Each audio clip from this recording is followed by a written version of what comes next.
Mwendo si tu kasi. Safari si tu umbali. Ni namna unavyojisikia ukiwa ndani.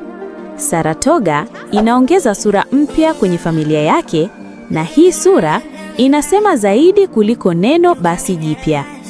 Kabla uangalia basi, wakati mwingine ni vizuri uangalie jina, kwa sababu jina hubeba historia, maana na mwelekeo. Saratoga Line. Saratoga si neno la kubuni. Ni jina lenye mizizi ya kihistoria linalotumika sehemu mbalimbali duniani.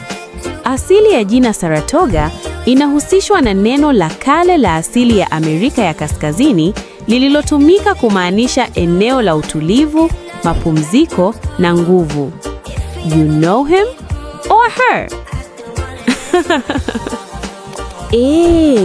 Ndio maana duniani Saratoga hutumika kuwakilisha hadhi, uthabiti na safari yenye heshima. Sasa, ukiileta falsafa hii hapa nyumbani Kigoma, Saratoga Line imekuwa moja ya majina yaliyowahi kushusha mabasi mengi, ikihudumia safari ndefu kimya kimya bila makelele mengi. Hii si kampuni ya kelele, ni kampuni ya msimamo. Jina Saratoga hapa halisimami tu herufi, linasimamia mtazamo kwamba safari inaweza kuwa tulivu, salama na ya kuaminika bila kubishana. Ndio maana hata wanapokuja na basi jipya hawaji kwa makeke, wanakuja na uamuzi mmoja kwa U-turn, but you don't see. Yaani, kwa mabosi wa Kigoma, huyu jamaa ameshusha basi nyingi za kutosha. Anamiliki namba kubwa wanaoileta leo inaendana na maana ya jina lao. Utulivu wa mwendo, mpangilio wa ndani na muonekano unaoheshimu abiria.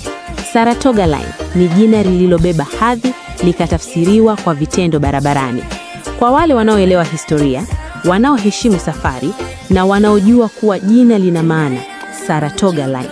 Safari si kelele, ni mwelekeo thabiti. I don't know if you understand me.